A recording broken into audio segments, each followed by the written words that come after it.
3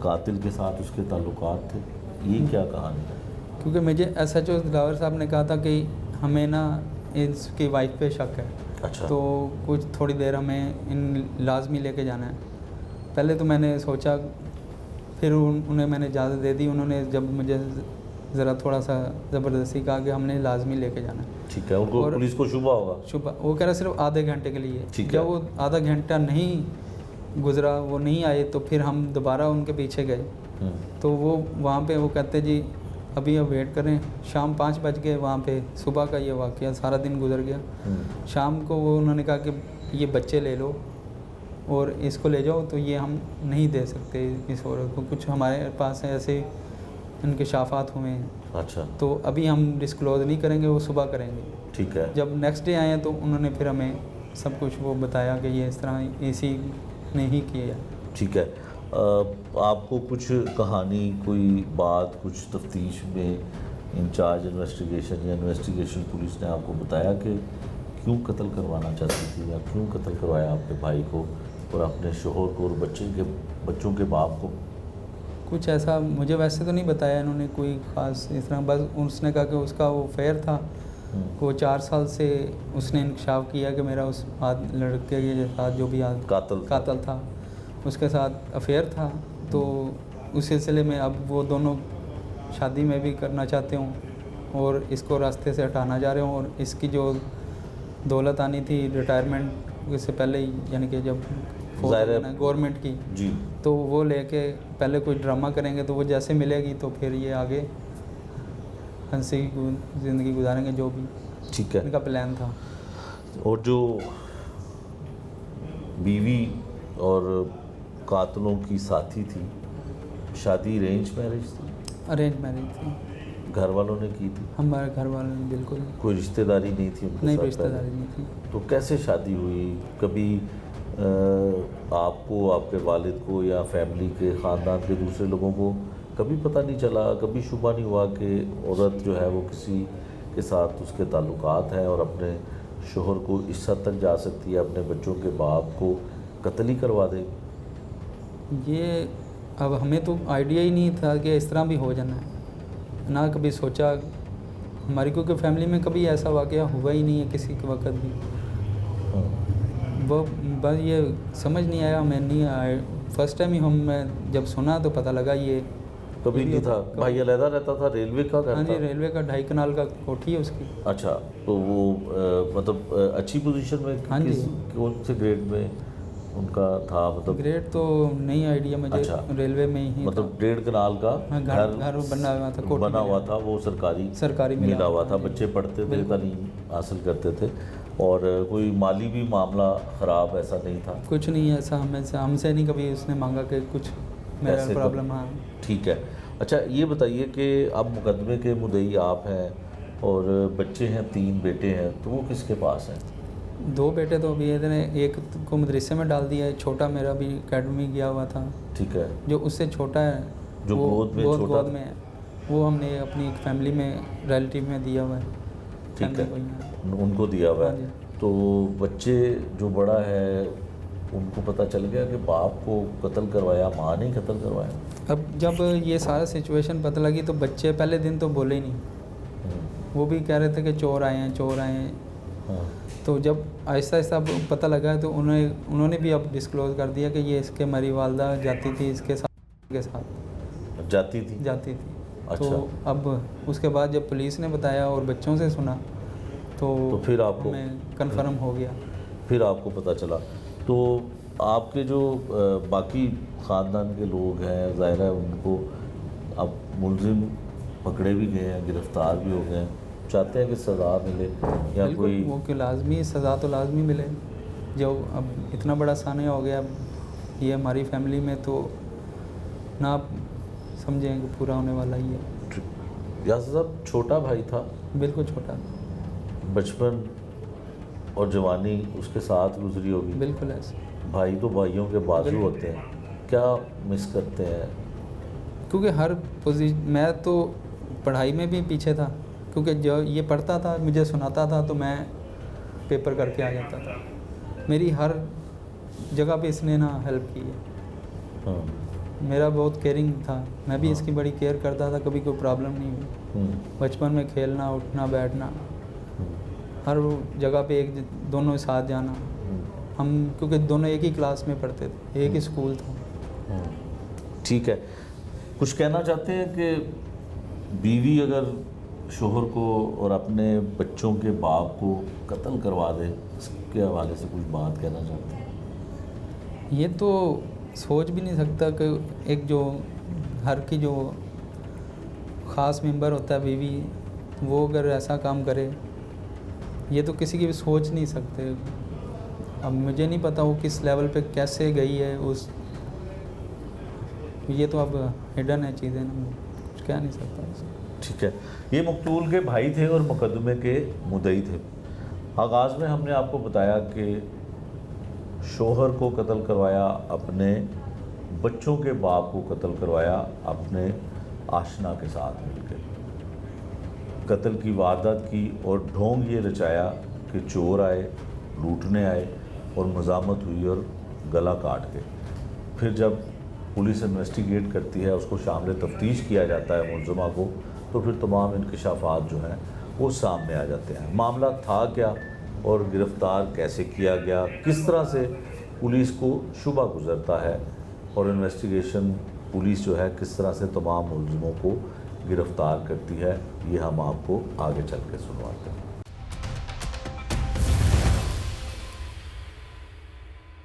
اس سے پہلے ہم نے آپ کو مقدمے کے جو مدعی تھے اور مقتول کے جو بھائی تھے ان کی ساری گفتگو آپ کو سنوائی, اور اس میں جو ملزمان تھے, جو مقتول کی بیوی تھی, اس نے کس طرح سے قتل کروایا اور پولیس کو کیسے شبہ ہوا اور ملزمان کو گرفتار کیسے کیا گیا. یہ ایک انویسٹیگیشن پولیس گڑی شو جو ہے ان کو بہت بڑا کریڈٹ جاتا ہے. کیسے شبہ ہوتا ہے کہ بیوی ہی قاتل ہے, کیسے شبہ ہوتا ہے کہ باقی قاتلوں کو کس طرح سے پولیس نے گرفتار کیا. انچارج انویسٹیگیشن ہے گڑی شو شمس تبریز صاحب, ان سے ہم ساری تفصیل جانتے ہیں. شمس صاحب, بڑا بلائنڈ مرڈر تھا اور ڈی اے جی انویسٹیگیشن بھی اس جگہ پہ اس موقع پہ جاتے ہیں جائے وقوع پہ, اور سرکاری ملازم تھا جس کو گھر پہ قتل کر دیا جاتا ہے, اور پتہ یہ چلتا ہے کہ چور آئے تھے, چوروں نے واردات کی اور جاتے ہوئے مزاحمت پہ اس سرکاری ملازم کو وہ قتل کر گئے. کیسے واقعہ کیسے ہے, تھوڑی تفصیل بتائیں. پھر ملزم کون کون تھا, شریک جرم کون کون سے لوگ تھے, اور کہاں سے کس طرح سے گرفتار کیا؟ جی تھینک یو. سب سے پہلے تو یہ 1 مارچ کی رات تھی, تقریباً 3 بجے کا ٹائم تھا. تو 15 پہ ہمیں ایک کال موصول ہوتی ہے کہ ہمارے گھر میں ڈاکو گھس آئے, اور وہ ہاؤس رابری کی کال تھی جس کو ہم رسپانس کرتے ہیں. لیکن جب ہم جائے وقوع پر پہنچتے ہیں تو ایک شخص کو ذبح کر دیا گیا تھا, قتل کر دیا گیا تھا بڑے بروٹلی طریقے سے. ٹھیک ہے. اور یہ ایک سرکاری ریلوے آفیسر تھے, سیشن کنٹرولر تھے فیصل منظور صاحب. ان کا گھر جب دیکھا ہے جہاں رابری تھی تو گھر چاروں طرف سے بند تھا, کسی رابرز کے لیے پاسبل نہیں تھا گھر میں کسی انٹرنل ہیلپ کے بغیر اندر داخل ہونا. ٹھیک ہے. دوسرا جو مقتول کی باڈی تھی وہاں کوئی مزاحمت کے آثار نہیں تھے, بظاہر ایسا لگ رہا تھا کہ ایک ہی وار سے اس کو ختم کر دیا گیا, اس کا گلا کاٹ دیا گیا کسی تیز دھار آلے سے. ٹھیک ہے. تو گھر میں جو حالات تھے اس کے مطابق بھی کوئی رابرز اتنا قیمتی چیزیں نہیں لے کے گئے تھے, کپڑے, موبائل فون جگہ پہ اسٹیبل تھی, تمام چیزیں اپنی جگہ پہ موجود تھیں. ٹھیک ہے. تو ہم نے سب سے پہلے جو لاش کے متعلقہ لیگل کارروائی تھی وہ مکمل کی, PFSA کو بلایا, ایویڈنس کلیکشن کی, تو پوچھ گچھ سے ارد گرد سے شروع کی. تو ہمیں تھوڑی دیر میں تقریباً ودن آورس ہمیں پتہ چل گیا کہ یہ جو قتل ہوا ہے فیصل منظور صاحب کا, یہ ملی بھگت سے, ان کی بیوی کے اپنے آشنا کے ساتھ جو ملی بھگت سی اس وجہ سے ہوا ہے. یہ کیسے شبہ ہوا فوری چند گھنٹوں میں؟ اس کی 2-3 وجوہات تھی. ایک تو یہ تھی کہ گھر کے کوئی دروازے نہیں توڑے گئے تھے, کھولے نہیں گئے تھے,